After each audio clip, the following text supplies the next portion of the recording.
Ferrari SF15T gearbox photo by Giorgio Piola Coming to Vettel's rescue was a design decision that the Scuderia took some time ago, when it started to use a two-pair gearbox assembly, something that its counterparts Mercedes brought back to the fore just before the start of the hybrid era.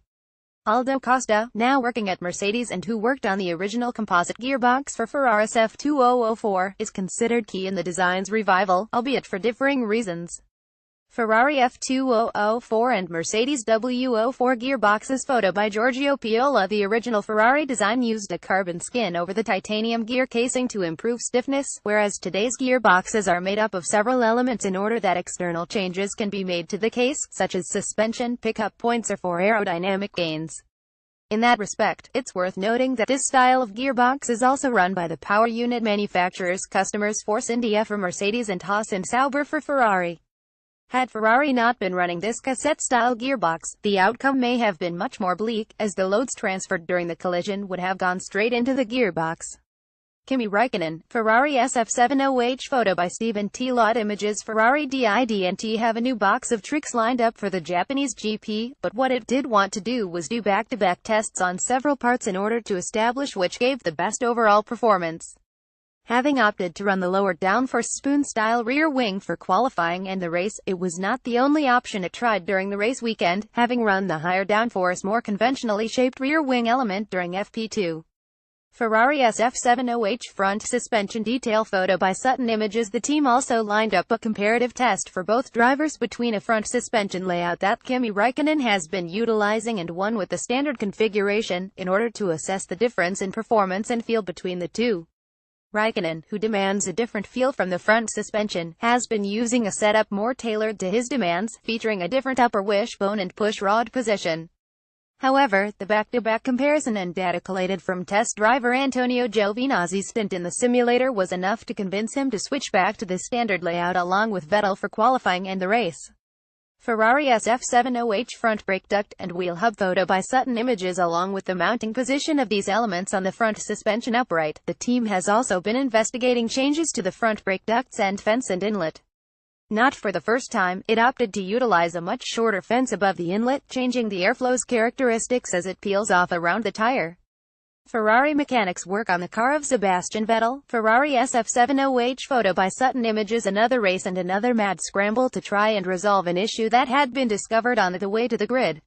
This time it was Vettel's car, with the spark plug failing. Unable to rectify the problem before the start of the race, the only chance was to try and find a workaround, with the German asked to perform various duties on the steering wheel as they attempted to fail sensors. It was not to be though, with the misfire leading to a drop-off in performance that left the Ferrari driver a sitting duck. Ironically, Mercedes had noted a similar issue on Hamilton's car. The spark plug in cylinder 6 and the left-hand Banks coil pack were changed between qualifying and the start of the race. This goes to show that even with the complexity of these power units, failures can even occur on the most rudimentary of parts.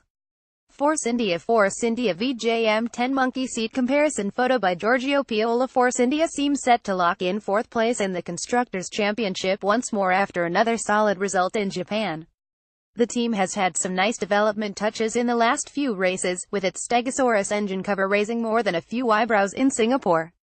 However, development is relentless in F1, and so the team opted to introduce a new set of crash structure fins and monkey seat for Suzuka, increasing performance and rear-end stability. The last time the team felt the need to run a monkey seat winglet was back in Monaco in set, when it used a very simple hooped element to help encourage airflow to upwash and improve performance of the rear wing at lower speeds.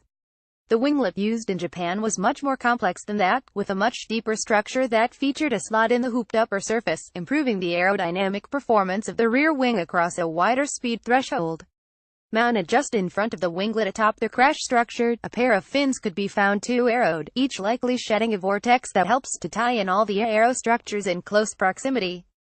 Toro Rosso STR12 new nose photo by Giorgio Piola. The Italian squad had a raft of updates available in Malaysia, including a new front wing, nose pillars, barge boards, side pod deflectors and wing. The entire suite of updates were carried forward for Japan, but the focus here will be on the new nose and front wing pillars above.